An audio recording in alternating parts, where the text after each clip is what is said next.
Iniciamos el tema 4, trastornos de la inmunidad.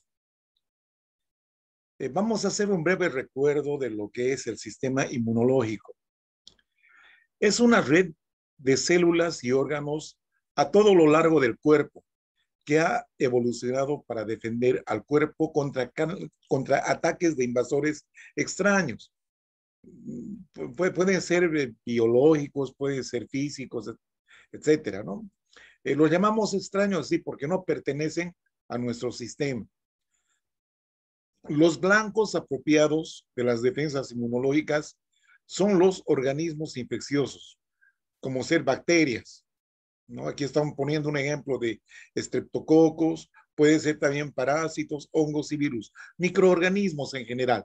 Esos son los blancos apropiados o son los objetivos de nuestras defensas inmunológicas. Bien, ¿cómo es la respuesta inmunitaria normal? Tenemos un tipo de respuesta que es la inmunidad innata o natural, que está presente desde el nacimiento, siendo la primera línea contra los microorganismos invasivos. Sus características son, está presente de por vida, durante toda nuestra vida nos va a acompañar.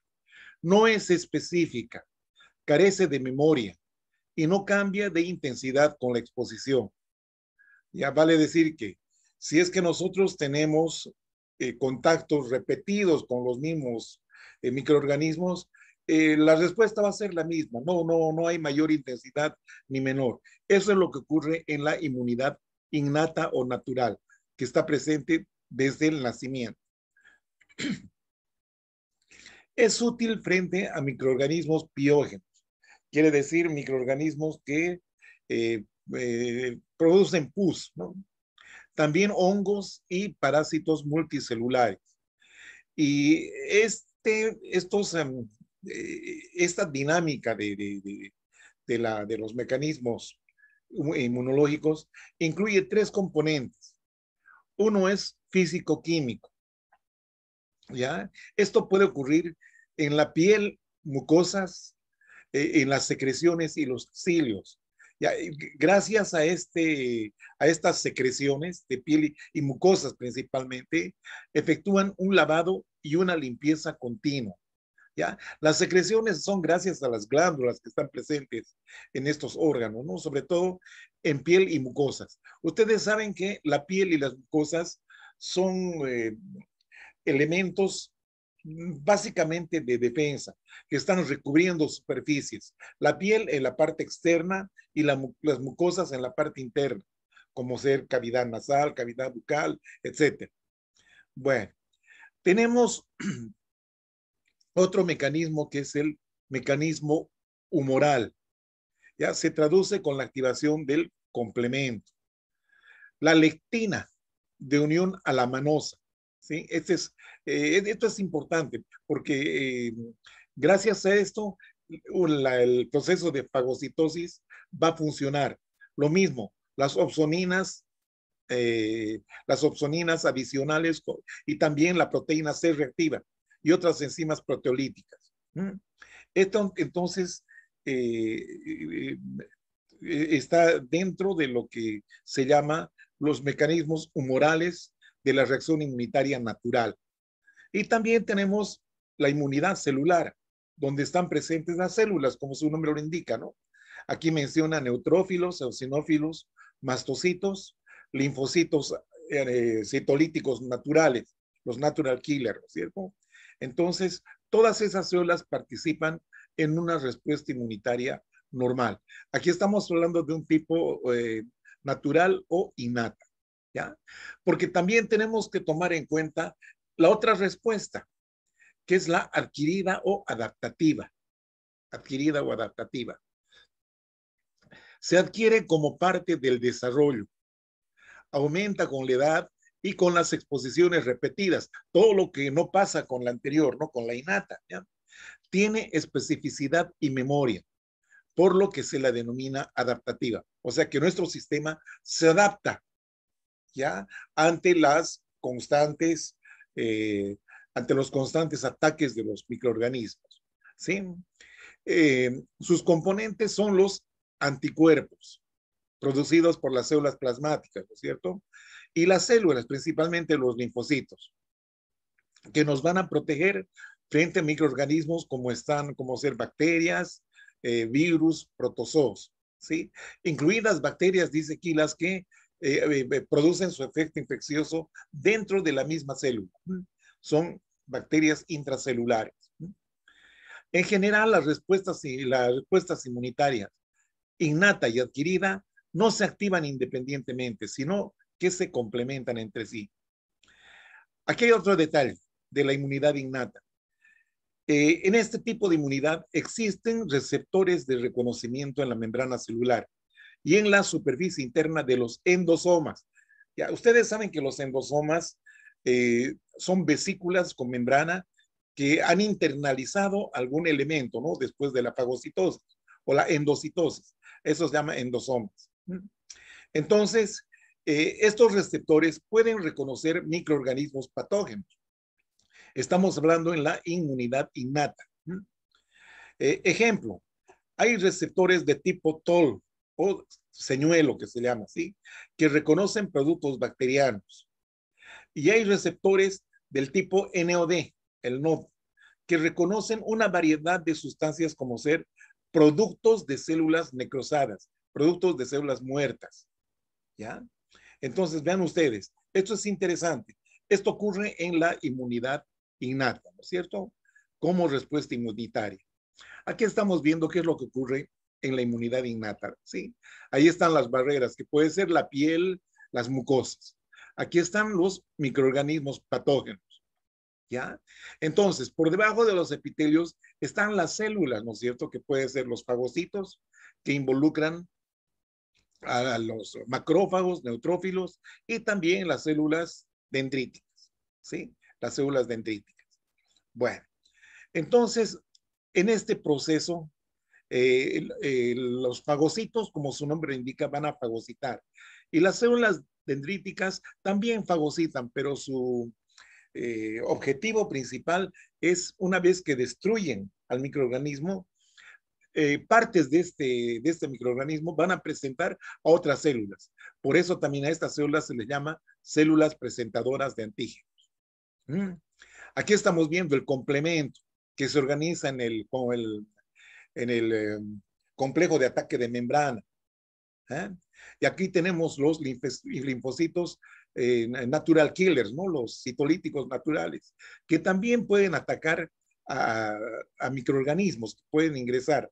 Ya pueden atacar, pero no es muy específico este mecanismo, pero están presentes, están en la línea de defensa.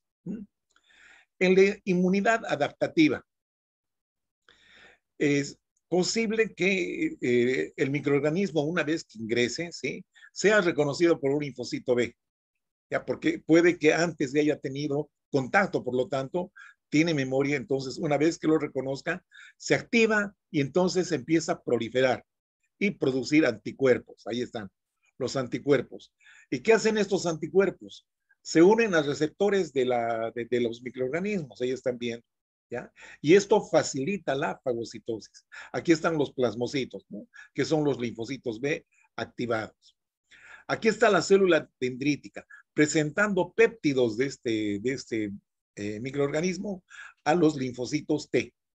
¿Sí? Estos linfocitos T, una vez que se sensibilizan, se activan, proliferan, ¿ya?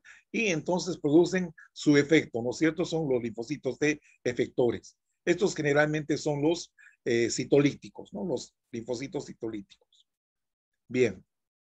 Entonces tenemos acá lo que les decía. En la inmunidad innata tenemos receptores extracelulares, como el receptor tipo TOL, ¿no es cierto?, que tiene afinidad por los productos bacterianos. Por otro lado está la lectina, también es otro receptor, que tiene, digamos, afinidad con polisacáridos microbianos, tipo lanmanosa, por ejemplo. Bien, entonces esto sirve para que tengamos, digamos, una unión, ¿sí? Una unión de los productos bacterianos con el receptor tipo TOL, ¿ya? Entonces, Una vez dentro del citosol, dentro de la célula, tenemos acá receptores del tipo NOD, ¿ya? Que son específicos para peptidoglucanos, bacterianos, productos de células necrosadas o dañadas. ¿Mm? Tenemos otros receptores del tipo RIG, ¿ya? Que tienen predilección por el ARN de los virus, ¿ya? De los virus, para destruirlos. Por otro lado, tenemos el endosoma que dijimos, que también tiene receptores tipo TOL, ¿sí? Ahí están. Entonces, estos van a degradar a los ácidos nucleicos de microbios ingeridos, ¿sí? Ingeridos. Bien. Células que participan en la reacción inmunitaria. Tenemos a los linfocitos T encargados de la inmunidad celular.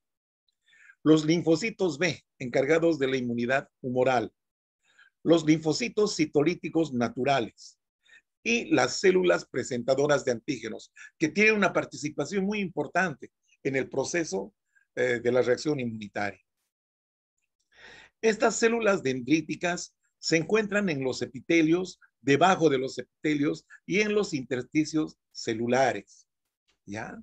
También estas células dendríticas podemos encontrar a nivel de los folículos, en aquellos órganos linfoides secundarios. Las células dendríticas que tienen, digamos, afinidad con los linfocitos T, los vamos a encontrar en algunas regiones específicas, como en la paracorteza de los ganglios linfáticos, ¿se acuerdan?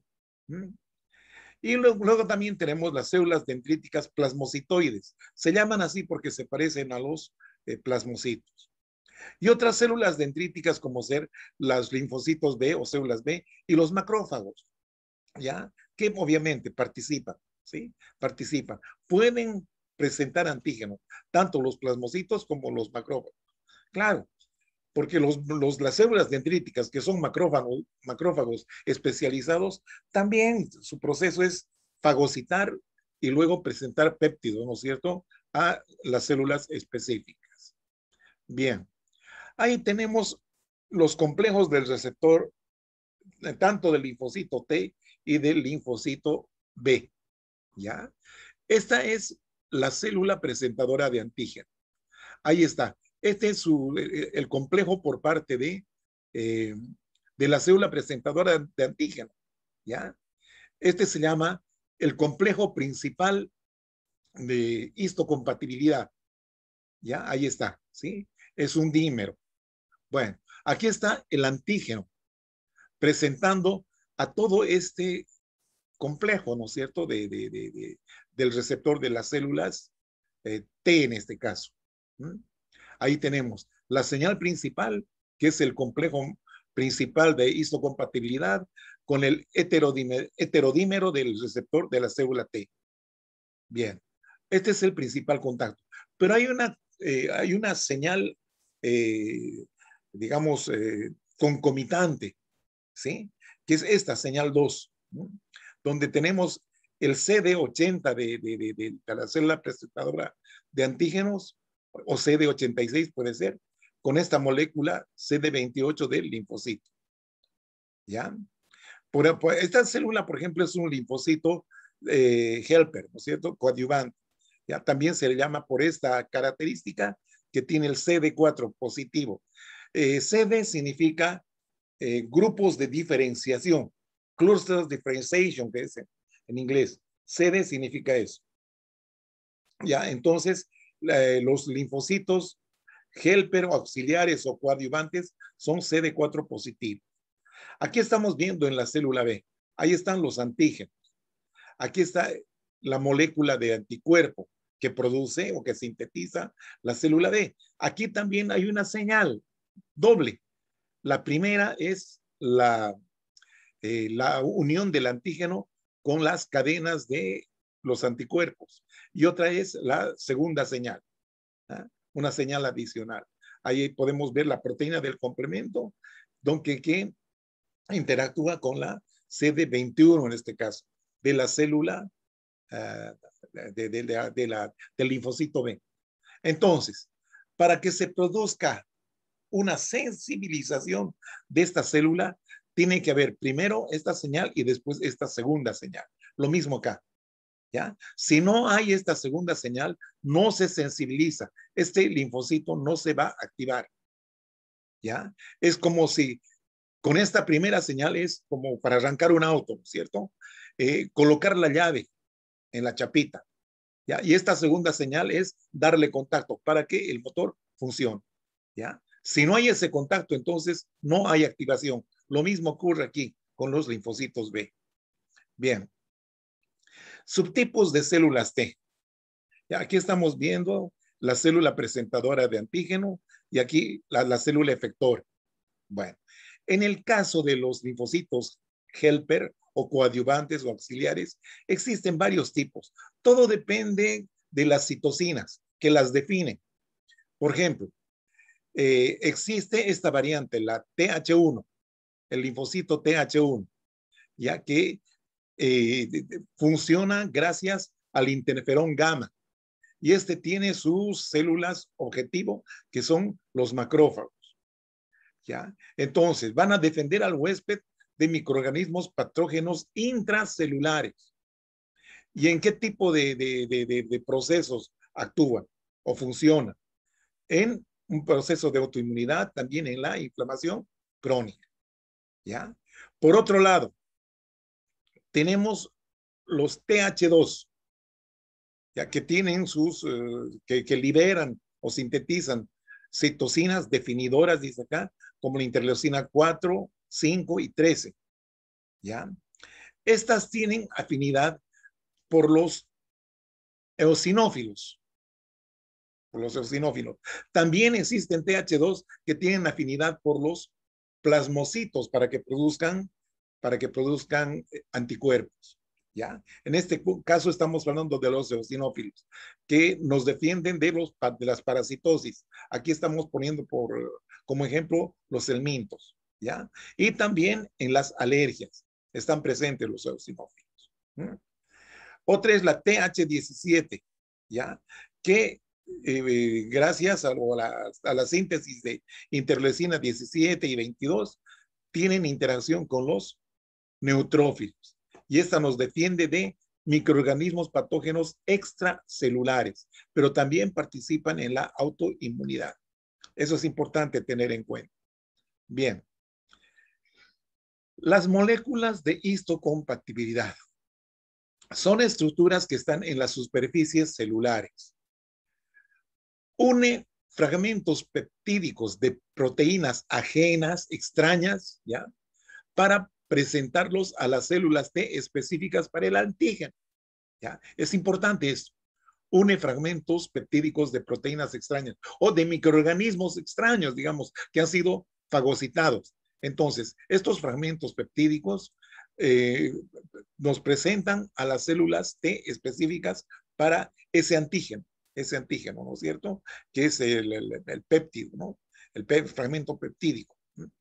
Entonces, existen dos clases de moléculas de histocompatibilidad ya reconocidas. Las moléculas de clase 1, que están presentes en todas las células nucleadas y en las plaquetas. Se unen a antígenos procesados endógenamente, o sea, dentro de la célula, ¿ya? Pueden ser productos virales. Ustedes saben que los virus, para ejercer su actividad dañina, tienen que estar obligadamente dentro de la célula, ¿ya? Son intracelulares obligados, ¿ya? Por un lado. Y por otro lado, las células tumorales son células que han perdido, digamos, el control de división celular, el control de crecimiento, ¿verdad?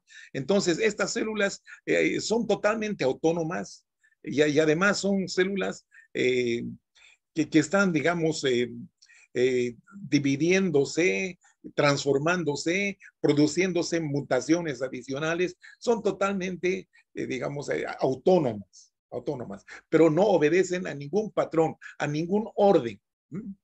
Bien, estas moléculas clase 1 son reconocidas por las células CD8 positivas, vale decir, por las células citotóxicas. ¿ya? O los linfocitos T citotóxicos. Otro tipo de moléculas de histocompatibilidad son las clase 2, que tienen una distribución más restringida, ¿sí? Están presentes en células presentadoras de antígenos, monocitos, células o linfocitos B, células endoteliales venulares, siendo reconocidas por las células CD4 positivas, vale decir, por los linfocitos auxiliares, colaboradores, helper. ¿eh? Es lo mismo. Bien, ahí tenemos las moléculas CD, el complejo, ¿no? Del receptor de la célula T, tanto en la célula citotóxica, CD8 positiva, y en la célula colaboradora, CD4 positiva. ¿Ya? Entonces, esta es una célula presentadora de antígeno, lo mismo que esta. ¿Sí? Ahí está entonces la molécula de histocompatibilidad clase 2. Aquí está el péptido, el antígeno. ¿eh? Aquí está el receptor, el que recibe la primera señal, y aquí está la señal, ¿no es cierto? La segunda señal. ¿eh? Aquí lo mismo. Ahí está el péptido, ¿no es cierto? El antígeno. Ahí tenemos receptor de la célula T y digamos, su segunda señal. Primera y segunda señal. Este es clase 1, este es clase 2. Bien. Entonces, alteraciones relacionadas con el sistema inmunitario. Podemos hablar de los estados de hipersensibilidad. ¿Qué significa esto? Que es una respuesta exagerada del sistema inmunitario, ¿ya? Puede ser por situaciones hereditarias, por problemas de condiciones, digamos, de algunas enfermedades que tengan de base el huésped, en fin. Luego tenemos las enfermedades autoinmunitarias. Esto sucede cuando nuestro sistema inmunitario reacciona contra lo propio, contra lo nuestro, nos ataca, no nos reconoce como propio, ¿ya? Esas son entonces las enfermedades autoinmunitarias. Y luego tenemos los estados de inmunodeficiencia, que pueden ser congénita o adquirida. ¿Qué significa inmunodeficiencia? Su nombre lo indica. Nuestro sistema inmune está deficiente, no está funcionando bien, ¿ya? No nos defiende adecuadamente. Bien. Entonces vamos a hablar aquí de las lesiones o las reacciones de hipersensibilidad. Vale decir, esa reacción exagerada de nuestro sistema inmunitario. Bueno, vamos a hablar de los mecanismos. Tenemos acá la hipersensibilidad, reacciones de hipersensibilidad. Tenemos esta, la inmediata de tipo 1 o anafiláctica. Está inducida por antígenos ambientales. A esto se lo llama alergenos, que estimulan la respuesta de los TH2, miren ustedes, y producción de IgE. TH2 y producción de IgE. Esta inmunoglobulina recubre a los mastocitos principalmente y basófilos también, produciéndose la degranulación de los mismos. ¿Ya? Y los contenidos de esos gránulos de mastocitos y basófilos contienen abundantes aminas vasoactivas. La reacción puede ser local, como una rinitis leve, o sistémica, que puede traducirse en una anafilaxia mortal. Bien, ahí tenemos los diferentes alergenos ambientales. Ácaros del polvo, polen, picaduras de insectos, moho de la fruta, pelos de animales, algunos fármacos, alimentos también, ¿por qué no? El pescado, los enlatados, la mantequilla, etcétera, etcétera, ¿ya? Etcétera, etcétera. Bueno, entonces, ¿cómo funciona este asunto? Existe un primer contacto, un primer contacto. Por ejemplo, aquí estamos hablando de un alergeno, el polen, ¿sí? Que va a ingresar por nuestra vía respiratoria. Aquí tenemos nuestro epitelio, ¿ya? Epitelio. Bien. Este alergeno puede penetrar a través de las células epiteliales, ¿sí? Y puede ser captado por una célula dendrítica que está debajo de los epitelios, dijimos, ¿no es cierto? Ahí está bien. O puede ser atrapado por un linfocito B. ¿Qué es lo que va a ocurrir? Que esta célula dendrítica procesa mediante fagocitosis a este polen y sus fragmentos los presenta a un linfocito T virgen, un linfocito T del tipo helper, ¿no es cierto? Virgen. ¿Eh? Este otro está siendo atrapado o está siendo contactado por un linfocito B, ¿sí? Un linfocito B, que al tener contacto con el anticuerpo que está procesando, se va a activar también. Entonces, ¿qué es lo que está produciendo acá? Activación de linfocitos TH2, aquí está el linfocito TH2, ¿sí? Y cambio de clase a IG en linfocitos B.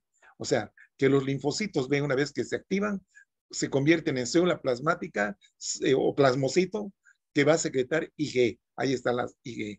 Y aquí está el linfocito, ¿sí? Bueno, entonces, estos linfocitos TH2 tienen cierta afinidad, no solamente por los eosinófilos, como hemos visto antes, sino también por los linfocitos B, activándolos y convirtiéndolos en células activas o células plasmáticas o plasmocitos. Bien, ¿qué es lo que va a ocurrir? Va a ocurrir la unión de la IG que han producido a estos fragmentos, estos receptores de alta afinidad en los mastocitos. Ahí está el mastocito. Ahí está el FCERI, son receptores de alta afinidad para la IgE. ¿Ya? Entonces, esto va a hacer que este mastocitos se sensibilice, ya está sensible, ¿ya? No se olviden, el alergeno llegó hasta acá en una primera instancia, ¿ya? Pero si esta persona vuelve a aspirar estos alergenos, entonces estos ya están sensibilizados. El alergeno directamente se va a estos mastocitos que ya tienen receptores antipolen, ¿ah? Antipolen, exposición repetida al alergeno. Entonces, ¿qué es lo que va a ocurrir? Activación del mastocito con la liberación de los mediadores, ¿sí? Los mediadores. Hay una degranulación. Entonces, estos mediadores pueden tratarse de aminas vasoactivas, mediadores lipídicos que van a producir la reacción de hipersensibilidad inmediata, ya minutos después de la exposición repetida al alergeno. Esta es la repetición. Y también citocinas, que son las encargadas de la reacción tardía, 2 a 24 horas después de la exposición repetida al alergeno. Miren, qué interesante. Bien, signos y síntomas. Bueno, hay secreción, ¿sí? Hay enrojecimiento de los ojos, de la nariz, hay secreción nasal, ¿sí? Hay lagrimeo, hay picazón, hay este rash, ¿no es cierto? Esta urticaria que podemos ver acá, ¿no? Aquí está el rinitis alérgica, ¿no? Que está periorificial, ¿no es cierto? Alrededor de ojos, boca, nariz, ¿no? Entonces, esos son los principales síntomas que ya vamos a ver un poquito mejor luego. La anafilaxia local, alergias atópicas. ¿Qué es la atopía? La atopía es una predisposición hereditaria al desarrollo de reacciones inmediatas locales de hipersensibilidad tipo 1. Ahí está la cosa. Afecta al 10% de la población y se manifiesta por urticaria, esos rashes, ¿no es cierto? Eh, Angioedema, dificultad respiratoria, rinitis y asma. Los principales mediadores son la histamina, las proteasas y otros contenidos del gránulo, ¿no es cierto? Del gránulo del mastocito. También las prostaglandinas y los leucotrienos tienen su efecto, ¿no? Y así también como algunas citocinas, ¿ya? Entonces, estos productos son los responsables de reacciones vasculares, ¿ya? Y del músculo liso inmediatas. Y también las citocinas, sobre todo en la reacción de fase tardía, que va a producir una inflamación. Una inflamación. Bien, entonces acá tenemos en esta tabla ejemplos de trastornos causados por la hipersensibilidad inmediata. Tenemos acá los síndromes clínicos, ¿no? Anafilaxia, puede verse ambientales o fármacos, alimentos, etcétera. ¿Ya? Acá tenemos sus manifestaciones. Reducción de la presión arterial que puede causar shock, causada por dilatación vascular, obstrucción de la vía respiratoria por angioedema, dijimos, ¿no? El asma bronquial, obstrucción de vías respiratorias causadas por hiperactividad del músculo liso bronquial, inflamación y reacción tisular por reacción de fase tardía. Inflamación, ¿no? Esa es la inflamación. Rinitis alérgica, sinusitis, como se conoce a la fiebre del heno. Aumento de secreción de moco, ya que va a dificultar la vía respiratoria, ¿no? El pasaje de aire. Inflamación de la vía respiratoria superior y de los senos paranasales. Alergias a alimentos. Aquí esto cursa con aumento del peristaltismo debido a la contracción de los músculos intestinales, lo que puede provocar vómitos y diarrea. Muy bien. Bueno, en cuanto a la anafilaxia sistémica, ya hemos visto la anafilaxia local, ¿no? Esta es la sistémica. Se desencadena después de la administración oral o parenteral. Parenteral significa mediante inyección, ¿verdad? Como antisueros, fármacos, hormonas. La gravedad depende del grado de sensibilización previa del huésped, del paciente. Minutos después de la inoculación se produce prurito, urticaria, eritema, seguidos de broncoconstricción, edema laringio, que progresan hasta la obstrucción de la vía respiratoria. El shock y la muerte pueden producirse en los pocos minutos o en algunas horas. Esto en cuanto a la anafilaxia sistémica. Entonces, esto es recapitulando, ¿no es cierto? Aquí está el antígeno, aquí está el IgE, ¿sí? Que está, ya, este es un mastocito sensibilizado. Entonces, aquí, esta unión del antígeno con el anticuerpo envía señales para la degranulación, ¿sí? Ahí está el contenido del gránulo, histamina, proteasas, también los fosfolípidos de membrana que están alterados van a producir metabolitos del ácido araquidónico como prostaglandinas, leucotrienos y también factor activador de plaquetas. ¿Ya? Esto da lugar a una respuesta inmediata, vasodilatación, extravasación de líquidos y espasmo del músculo liso. ¿Eh?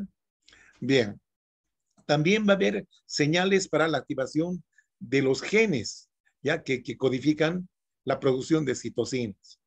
Señales para la activación de esta enzima, la fosfolipasa A2, ¿ya? Para que se produzca la degradación de los fosfolípidos de membrana, como el ácido araquidónico. Producción o secreción de citocinas y quimiosinas, que son las que se encargan de la reacción de la fase tardía, ¿ya? Donde hay inflamación básicamente, ¿no? Hay inflamación o infiltración leucocitaria, daño epitelial, vasoespasmo.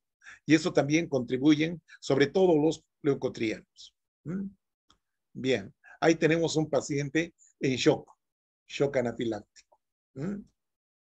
Bien, ahí está. Miren cómo se hace más turgente esta parte de la garganta, ¿no? Es el angioedema, ¿ah?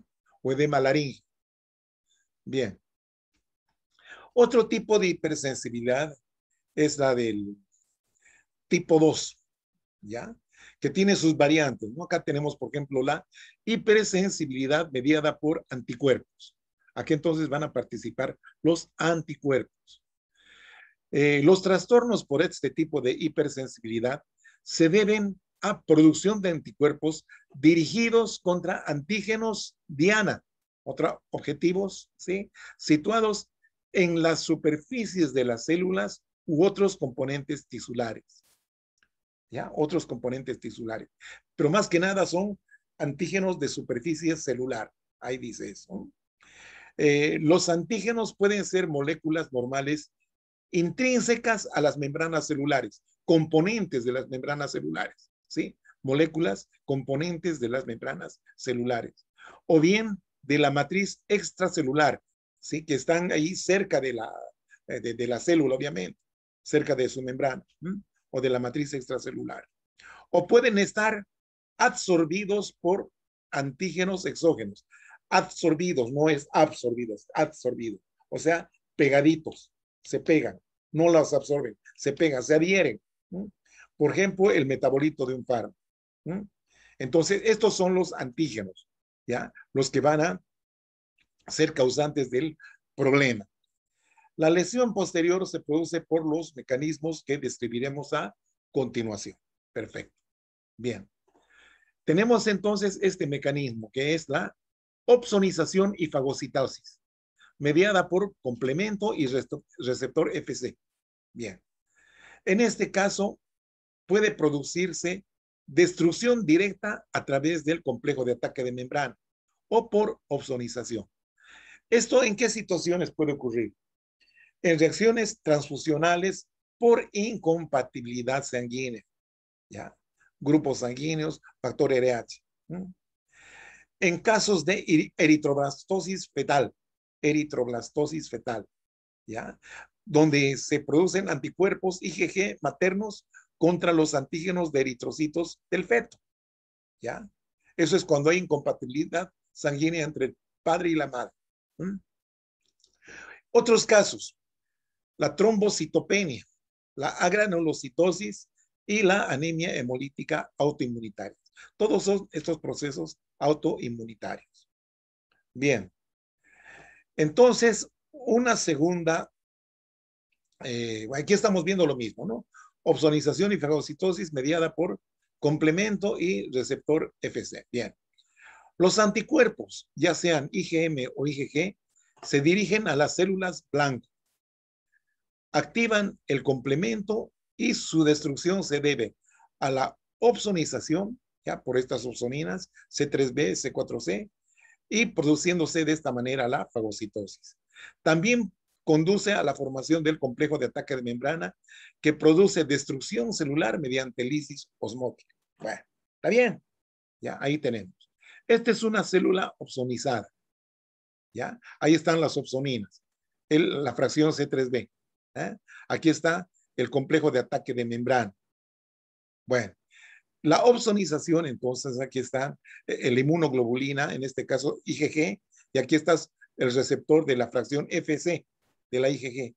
¿Ya? Aquí está el receptor de la fracción C3b, ¿ya? Las opsoninas. Entonces, esto facilita la fagocitosis. Aquí se está produciendo la fagocitosis y luego viene la destrucción. La destrucción. ¿Ya? Aquí vemos, estamos viendo prácticamente lo mismo, ¿no es cierto? Eh, pero esta es una variante, ¿no? Aquí es inflamación, perdón, inflamación, mediada por complemento y receptor FC. Por favor, para no confundir con opsonización y fagocitosis, ¿sí? Opsonización y fagocitosis. Esto es inflamación, inflamación, mediada por complemento y receptor de la FC. Bien. Entonces, acá ocurre que los anticuerpos se depositan en tejidos extracelulares, como ser membranas basales y matriz, y la lesión se debe a la inflamación. Entonces, aquí es importante la mediación del complemento también, ¿eh? la participación del complemento. Los anticuerpos activan al complemento, ¿sí? Al complemento. C3A y C5A. Pero en este caso no son opsoninas, sino son las anafilotoxinas, que reclutan neutrófilos y monocitos a los que se van a activar y liberar enzimas proteolíticas. ¿Ya? Entonces, aquí estamos viendo, ¿sí? En la área extracelular. Ahí están las fracciones del complemento. Entonces, estas son, digamos, los antígenos. Los antígenos. Aquí está su receptor, ¿no es cierto? Esta es la IgG, digamos así. Ahí está el complemento. Todo esto va a producir una activación.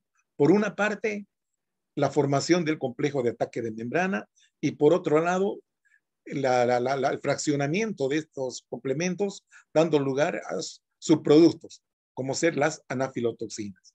Y estas anafilotoxinas van a activar a los neutrófilos y estos se degranulan y a su vez producen radicales libres del oxígeno, dando lugar a una inflamación y lesión tisular. Bien. Bueno. Otra forma del mecanismo de la hipersensibilidad tipo 2 es la disfunción celular mediada por anticuerpos. Hay producción de anticuerpos contra receptores celulares. Ya tenemos tres condiciones. Una es la miastenia gravis, ya que los afectados son los receptores de la acetilcolina en la unión neuromuscular. La enfermedad de Graves, la que está afectada aquí es el receptor de la hormona tiroestimulante, de la TSH. Y otra enfermedad cutánea es el pénfigo vulgar, anticuerpos contra desmosomas. Bien, aquí tenemos, por ejemplo, en el caso de la miastenia gravis, ¿ya? Aquí están los anticuerpos, ¿ya? Los anticuerpos, ¿ah? Que están ocupando el lugar donde tiene que llegar la acetilcolina. Ahí está. Sí, se está degranulando aquí la acetilcolina, ¿ya? Pero cuando se libera a la hendidura sináptica, los receptores del músculo están ocupados por estos anticuerpos, antirreceptores. Estos son los receptores. Entonces no va a haber efecto, por lo tanto, este músculo no se va a contraer, no va a haber construcción muscular, ¿sí? Los anticuerpos, dice acá, bloquean la unión del neurotransmisor con el receptor. Esto en caso de la miastenia, por ejemplo, eso ocurre, ¿sí? En caso de la enfermedad de Graves, aquí está el tirocito que tiene que ser estimulado por la TSH para que produzca hormonas tiroideas. Pero ¿qué pasa con el receptor de la TSH? Está ocupado por anticuerpos antirreceptor de la TSH. Por lo tanto, la hormona no va a hacer efecto y no se producen hormonas, dando lugar a la enfermedad de Graves. ¿No? A la enfermedad de Graves, que es una especie de bócido. Entonces, los anticuerpos son los que estimulan al receptor sin hormona, produciéndose un hipertiroidismo. ¿Ya? Pero sin hormona, solamente por estos receptores que están estimulando al tirocito. Bueno, entonces ahí tenemos la miastenia gravis, que se detecta principalmente en los párpados, ¿no? Son párpados flojos que no se los puede subir. ¿Ah? Ahí estamos bien. Miastenia gravis. Esta es la enfermedad de Graves, ¿ah? El hipertiroidismo, donde hay esta condición que llama exoftalmos. La piel, sobre todo a nivel de la zona pretibial, se torna turgente, ¿ya? Y ante cualquier mínima contacto o algo fuerte, se producen estas equimosis, ¿no? Estas lesiones, estos moretones, llamemos así. Bien. Y la otra condición era el pénfigo, ¿no? El pénfigo es cuando hay anticuerpos contra las uniones, ¿no es cierto? Los desmosomas, anticuerpos antidesmosoma. Entonces, los desmosomas prácticamente no funcionan y las células quedan sueltas, produciéndose una serie de ampollas, ¿ya? Es por eso que esta enfermedad cutánea, que es el pénfigo, se caracteriza por la presencia de ampollas. ¿Ah? Bien. Entonces, vamos a la hipersensibilidad tipo 3, o también llamada enfermedad por inmunocomplejos. Acá el detalle es que se forman inmunocomplejos. Por eso se llama enfermedad por inmunocomplejos, ¿verdad? ¿Y qué es un inmunocomplejo? Son uniones de antígeno más anticuerpo. Y estos pueden estar circulando o fuera de la circulación, circulantes o extravasculares. El antígeno puede ser exógeno, un microorganismo, por ejemplo, o endógeno, como ser antígenos nucleares o inmunoglobulinas. Producen lesión tisular, lesión del tejido, por inflamación en los sitios en que se deposita. ¿Y cuáles son estos sitios? De preferencia son paredes de vasos sanguíneos o algunas otras zonas extravasculares. Esta enfermedad por inmunocomplejos puede ser localizada en un sitio o generalizada en todo el sistema. ¿Ya? Bien. Entonces tenemos la enfermedad sistémica por inmunocomplejos. La enfermedad del suero aguda es el prototipo de la forma sistémica. Aquí es por la inoculación de suero de caballo, que antiguamente se utilizaba, ahora ya no tanto. Patogénico. Formación de inmunocomplejos circulantes durante una semana. Los más patógenos son los de tamaño pequeño. Se depositan en tejidos, como ser el glomérulo renal, las articulaciones, piel, corazón, serosas, vasos pequeños. Existe inflamación en los sitios de depósito, o sea, donde se depositan estos inmunocomplejos, hay inflamación. ¿Ya? Obviamente, este sitio de inflamación va a ser el que causa el daño de la zona, ¿no? Donde se han depositado estos inmunocomplejos. Entonces, ¿qué ocurre a nivel de los vasos? Hay aumento de la permeabilidad y activación de células inflamatorias. ¿Ya? Eso en la fase aguda. En la fase crónica, continúa el problema y esto se debe a que los antígenos permanecen. O sea, es una antigenemia, presencia de antígenos circulantes o recidivante que se produce una y otra vez o prolongada. Un ejemplo de enfermedad de inmunocomplejos en fase crónica es el lupus eritematoso sistémico. Bien, ahí tenemos el lupus eritematoso, ¿ya? Porque se ven estas zonas enrojecidas. Es el eritema, ¿eh? Este es el eritema característico. Se presenta en mujeres sobre todo, ¿no? Es como alas de mariposa, ¿no? Ahí está el cuerpito de la mariposa y estas sus alas. ¿Eh? Eh, bien, ahí tenemos la lesión básica, ¿no? Que es la vasculitis, ¿ya? Esto se debe al depósito de inmunocomplejos en la pared del vaso y aquí la inflamación que causa esta zona de necrosis que parece fibrina, por eso se llama necrosis fibrinoide, típico de la vasculitis. Bien. La reacción de Artus es un ejemplo de la forma localizada, dice acá. Se puede producir experimentalmente inoculando antígenos en un animal inmunizado. A las pocas horas se produce una vasculitis con edema y hemorragia y luego necrosis de esa zona secundaria a formación o depósito local de inmunocomplejos. Formación de trombos en esos vasos que están dañados con producción de isquemia local y luego la muerte de ese tejido que no recibe aporte sanguíneo, obviamente. ¿Ya? Muy bien. Hipersensibilidad mediada por células T. O sea que esta es la hipersensibilidad tipo 4. ¿Ya? Esto se lleva a cabo por la acción de linfocitos T específicamente sensibilizados. Aquí tenemos una forma, ¿no? La hipersensibilidad tipo retardada, ¿ya?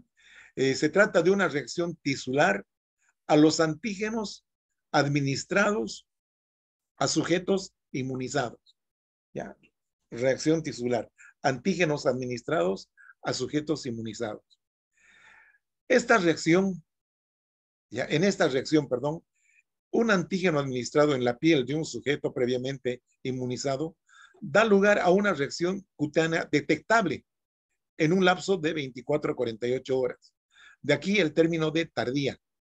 Al contrario de la hipersensibilidad inmediata que vimos en el primer mecanismo, ¿se acuerdan? Esta es la tardía, ¿no? Entonces, la reacción es mediada por células CD4 positivas del tipo TH1, ¿ya? Al encontrarse, ¿sí?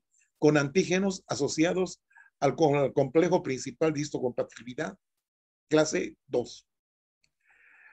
Otra variante es la citotoxicidad mediadas por células T. Citotoxicidad mediadas por células T. Responde ante células infectadas con virus. También se presenta en la diabetes tipo 1 y rechazo del injerto. ¿Ya? Se producen acá linfocitos T citotóxicos o CD8 positivos que reconocen a los antígenos asociados con el complejo principal de histocompatibilidad clase 1. Bien. Entonces acá tenemos la inflamación mediada por citocinas. Aquí está la célula presentadora de antígeno que presenta un antígeno tisular. Ahí está presentado. Aquí está el linfocito T, CD4 positivo. ¿Ya? Entonces, al sensibilizarse este linfocito, ¿ya? Por este mecanismo, se activa y libera citocinas. Y estas citocinas son las causantes de la inflamación. Aquí tenemos un neutrófilo, un macrófago, que al liberar su artillería enzimática van a producir la lesión tisular. Aquí está el tejido normal y por la inflamación que se produce hay lesión tisular, ¿ya? Mediada por citocinas. Esta está mediada por linfocitos T, ¿ya? Este es por linfocitos helper, ¿no es cierto? O coadyuvantes. Esta es por linfocitos citotóxicos. Aquí lo mismo. La célula presentadora de antígenos presenta un antígeno tisular. ¿Sí? Sensibiliza los linfocitos T CD8 positivo. Estos se activan y empiezan a proliferar. Pero estos actúan en células que tienen este tipo de antígeno intracelular, dentro de las células, ¿ya? No es como estas extracelulares, sino dentro de las células. Esto ocurre en células infectadas por virus, células tumorales, ¿ya? Estas liberan una serie de sustancias que van a reventar a la célula, ¿no es cierto? Muerte celular y lesión tisular, ¿ya? Ahí están reaccionando. Este es el receptor de la célula T, CD8 positiva, ¿ya? Está bien entonces, ¿no? Entonces ahí se produce la lesión a las células estas que están infectadas intracelularmente por componentes virales o células alteradas, ¿no? Células transformadas, también se llaman así. ¿Mm? Entonces, en la hipersensibilidad retardada existen en aquellos tipos de microorganismos que no son fáciles de eliminar, caso del bacilo de la tuberculosis, por ejemplo, y de otros, ¿no es cierto? Aquí está la célula presentadora de antígenos que muy difícilmente puede degradar este microorganismo, porque estas tienen sus defensas, tienen sus mecanismos de burlar a digamos, a la actividad lisosómica. Bueno, aquí presentan sus antígenos al linfocito CD4 positivo tipo TH1. ¿Eh? Entonces, esta se sensibiliza y libera una serie de sustancias como el factor de necrosis tumoral e interferón gamma. ¿Ya? Esto produce reclutamiento de monocitos para activarlos y convertirlos en macrófagos. Y estos macrófagos, por la actividad del interferón gamma, ¿sí? Tienden a formar eh, acúmulos, ¿sí? Acúmulos de células, ¿ya? De estos macrófagos que cambian su morfología.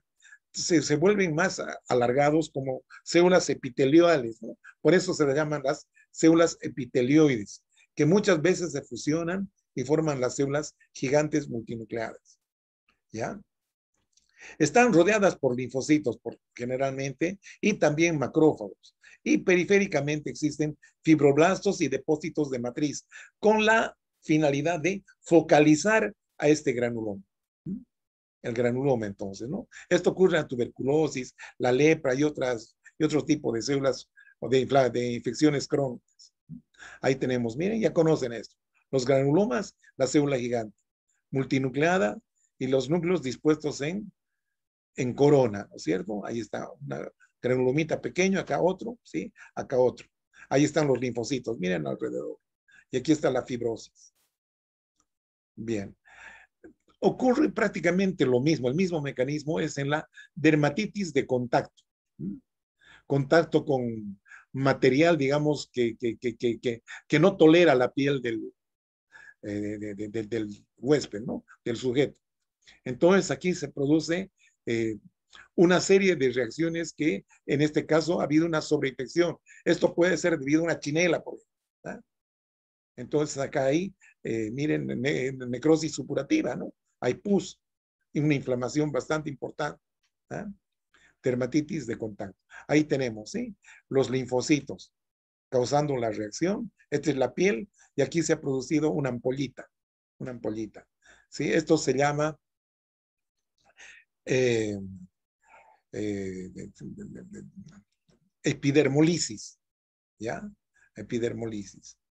Bueno, y luego vamos a hablar de las enfermedades autoinmunitarias.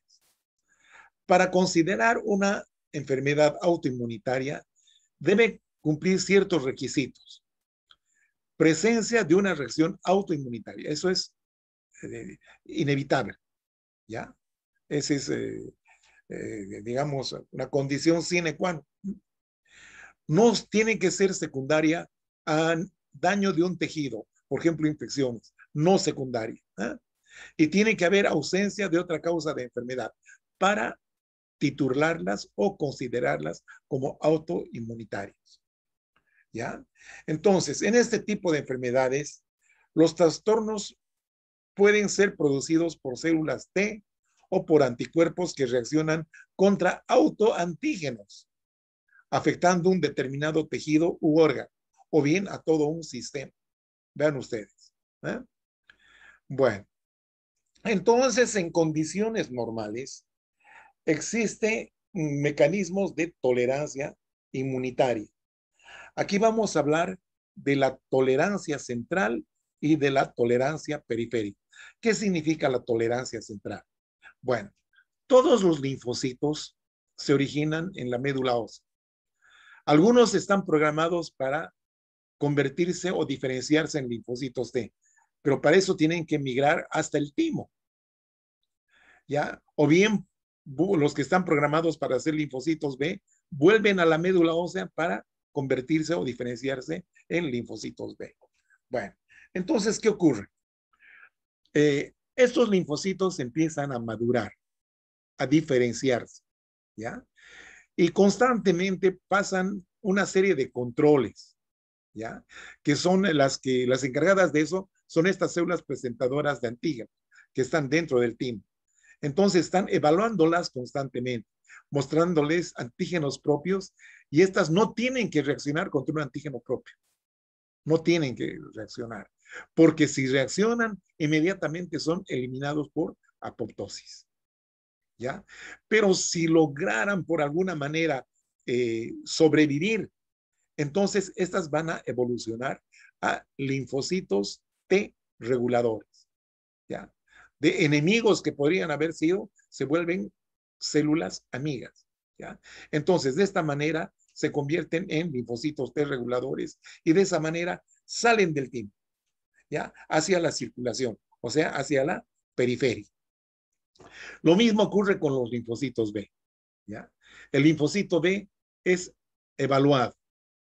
Si estos reaccionan produciendo anticuerpos contra lo propio, son eliminados. Y si tienen suerte, ¿ya? A estos se les reconsidera. Es como si dieran un examen de segunda instancia, digamos. Y en este caso, estos se reacomodan ya su situación. Entonces, este proceso se llama edición del receptor. O sea, que ese receptor ya no va a reaccionar, ya no va a ir contra los antígenos propios, ¿no es cierto? Entonces, estos se salvan y pueden salir a la circulación. Bueno, entonces, ¿qué es lo que pasa? Los linfocitos T que ya han salido, los que han logrado aprobar y salir del timo, salen a la circulación. Pero en la circulación también es posible que algunos linfocitos se hayan escapado sin haber aprobado, ¿no es cierto? Sin ser aptos. Entonces están circulando, o bien que salen de algún otro tejido, de aquellos tejidos que se llaman tejidos ocultos, ¿no? Como ser el sistema nervioso central, el testículo y el ojo, donde este tipo de antígenos no entra en contacto con la sangre ni con la linfa, ¿no? Pero a veces por una situación de una infección, un traumatismo, estos salen. Entonces, estos pues pueden reconocer o pueden reaccionar contra antígenos propios, ¿ya? Y eso no es bueno, ¿no es cierto? Entonces, para eso están estas celulitas que han salido de acá, los linfocitos T reguladores.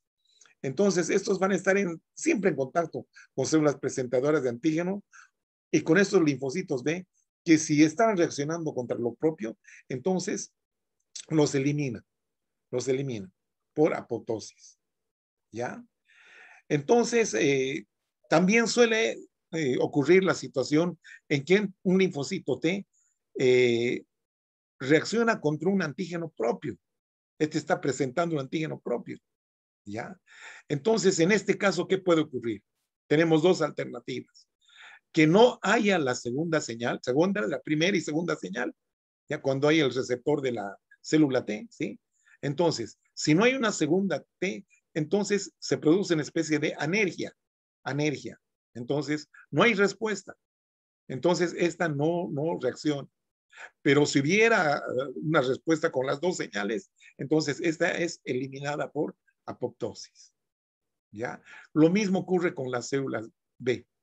No hay la segunda señal, no se produce la segunda señal, y entonces estas entran en una situación de anergia, ¿sí? No se activa. Bien. Mecanismos de la autoinmunidad. El quiebre, la rotura de la autotolerancia. ¿Qué significa autotolerancia? Significa que nuestro sistema inmunitario es capaz de convivir pacíficamente con nuestros antígenos propios. ¿Ah? Entonces, para que se rompa esta autotolerancia, ¿sí? Y el desarrollo de la autoinmunidad, se va a producir por efectos combinados de genes predisponentes que influyen en la tolerancia del linfocito. O sea que hay un aspecto genético. Y también hay factores ambientales, como las infecciones o la lesión tisular, que alteran la presentación de antígenos propios y las respuestas frente a ellos. ¿Eh? Factores ambientales que pueden cambiar la configuración, ¿verdad? Entonces, eso puede ocurrir. Entonces, esto puede producir rotura de la autotolerancia.